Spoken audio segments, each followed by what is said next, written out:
La pioggia copiosa non è riuscita a fermare tutti i simpatizzanti di Beppe Grillo accorsi nel pomeriggio di domenica 22 aprile a Conegliano in piazza Cima.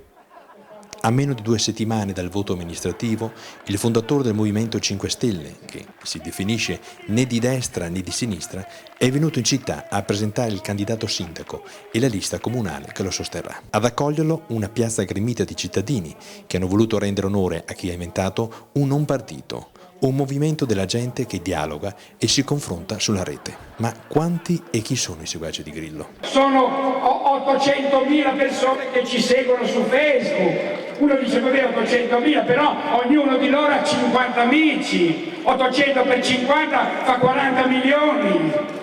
40 milioni di persone che seguono, si interessano, vogliono capire che cosa sta succedendo. 40 milioni! Non siamo solo noi, più metti in Twitter sono altre 500.000 persone, più metti il mio blog 250.000 persone al giorno. A chi lo accusa di essere un demagogo, un populista, un fenomeno inquietante, Grillo risponde che i partiti sono morti e nel suo blog da anni è disponibile il programma del movimento ed è pure scaricabile. Grillo ne ha per tutti i protagonisti della politica italiana.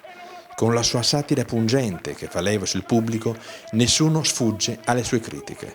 Anche l'attuale presidente del Consiglio Mario Monti viene definito contabile bocconiano ed ex consulente del ministro del bilancio Paolo Cirino Pomicino durante il 7° governo Andreotti nel 1990. Accusa il sistema di sondaggi e ne lancia uno alla piazza. Io ho visto come fanno i sondaggi, è pazzesco, fanno 1000 telefonate a 1000 cittadini e gli fanno una domanda, ma è vera, gli dicono se andassimo a votare oggi, lei vorrebbe centrodestra o centrosinistra? Il 99% li manda a fanculo.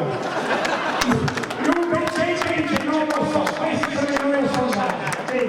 Allora ne facciamo uno qua sondaggio, semplice, poi siete cittadini, non siete dentro il partito, questo non è un partito, non siete iscritti, cittadini di qua, lì bene.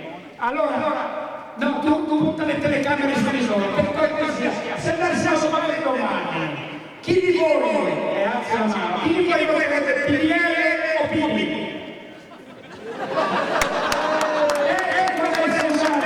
Svariati i temi affrontati durante il comizio del comico genovese, che passa dallo spreco di denaro pubblico da parte dei partiti alla cattiva gestione del sistema paese dei governi che si sono succeduti negli anni.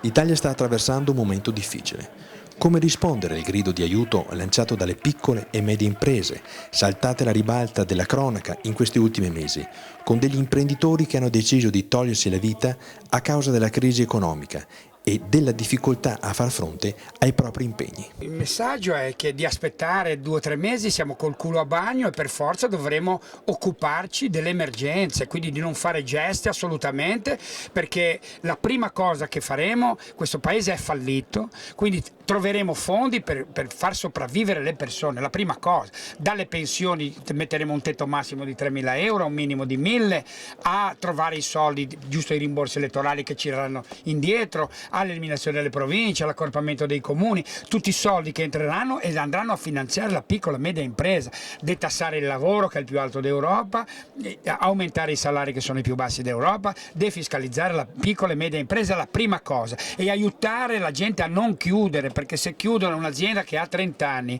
è un valore immenso che se ne va, immenso, quindi non devono fare così, ma la disperazione, io non è che posso dirti con una bacchetta domani mettiamo tutto a posto, però noi abbiamo tutte la qualità, perché sono giovani, le idee per poterlo fare e cominciare a pensare un mondo diverso che con un'economia che stia sul territorio, con le banche che facciano le banche, le imprese che facciano le imprese e cercare di aiutare al massimo soprattutto l'emergenza, che è questa breve di 2 o 3 mesi ci siamo.